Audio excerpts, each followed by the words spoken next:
दोस्तों जैसा कि 4 मार्च को आपका भौतिक शास्त्र यानी फिजिक्स का पेपर था। आपने पेपर को कितने नंबर का सही किया है? अगर आपने अभी तक पेपर को मिलाया नहीं है तो जल्दी से मिला लीजिए।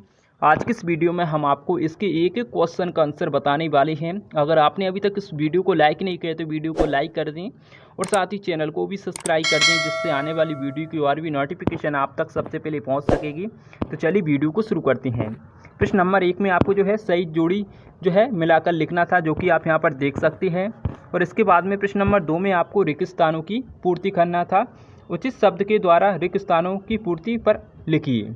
तो पहला प्रश्न हमारा, एक कॉलम आवेश में डैश इलेक्ट्रॉन होते हैं। तो पहले खाली स्थान में आपको क्या बनना है, 6.25 गुणित 10/18 इसका करेक्ट आंसर हो जाएगा। अगर आपने ये किया है तो आपका 1 नंबर पक्का है। दूसरा प्रश्न हमारा, चुंबकीय क्षेत्र रेखा किसी बिंदु पर खींची गई डैश उस बिंदु पर परिणामी चुंबकीय क्षेत्र की दिशा दर्शाती है। तो दूसरे प्रश्न का हमारा जो आंसर होने वाला है वो आपका हो जाएगा स्पर्श रेखा इसका करेक्ट आंसर हो जाएगा। अगर आपने ये किया है तो आपके 2 नंबर पक्के हैं। तीसरा प्रश्न हमारा, विद्युत चुंबकीय तरंगों के संचरण की प्रकृति डैश होती है।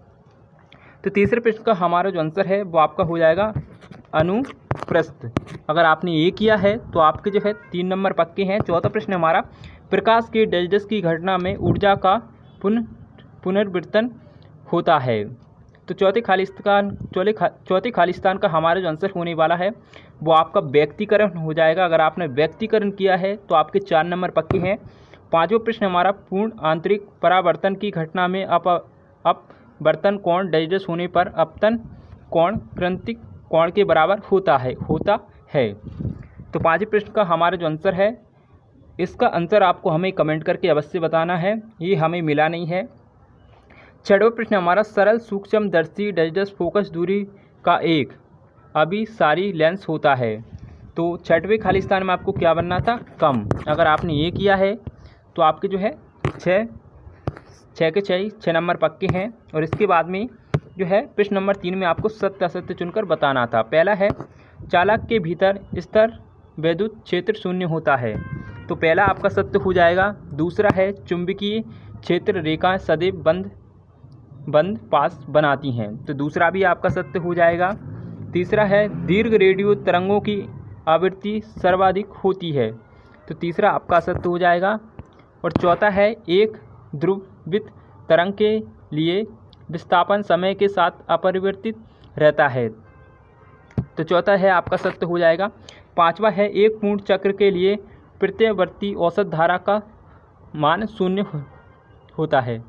तो इसका आंसर हमें मिला नहीं है। अगर आपको इसका आंसर पता हो तो आप हमें कमेंट करके अवश्य बताएं।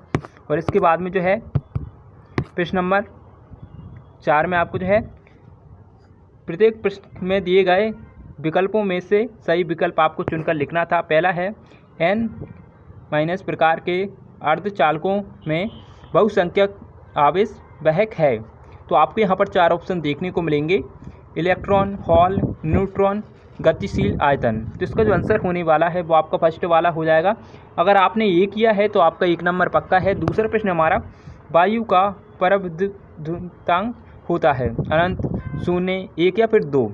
तो इसका जो आंसर होने वाला है दूसरे प्रश्न का वो आपका 1 हो जाएगा। तीसरा है, गतिमान आवेश उत्पन्न करता है केवल विद्युत क्षेत्र, चुंबकीय क्षेत्र और विद्युत क्षेत्र दोनों, ना चुंबकीय क्षेत्र ना विद्युत क्षेत्र। तो तीसरे प्रश्न का हमारा जो आंसर होने वाला है वो आपका तीसरी वाला हो जाएगा, चुंबकीय क्षेत्र और विद्युत क्षेत्र दोनों। इसका करेक्ट आंसर हो जाएगा। अगर आपने ये किया है तो आपके यहाँ तक 3 नंबर पक्के हैं। चौथा प्रश्न हमारा, विचार जो का धारा वितरण का प्रथम नियम पालन करता है, ऊर्जा संरक्षण के नियम का, आवेश संरक्षण के नियम का, संवेग संरक्षण के नियम का, या फिर द्रव्यमान संरक्षण के नियम का। तो चौथे प्रश्न का हमारा जो आंसर है अभी ये मिला नहीं है। अगर आपने किया है तो आप हमें कमेंट करके अवश्य बताएं।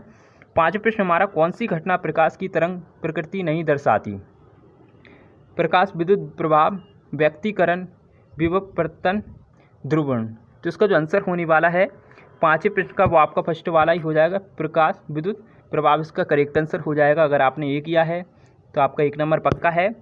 और 6वां प्रश्न हमारा, प्रकाश विद्युत प्रभाव की खोज किसने की थी? लेंज, मैक्सवेल, जे थॉमस या फिर हेनरी हार्ट। तो इसका जो आंसर है वो आपका फर्स्ट वाला ही हो जाएगा, लेंज इसका करेक्ट आंसर हो जाएगा।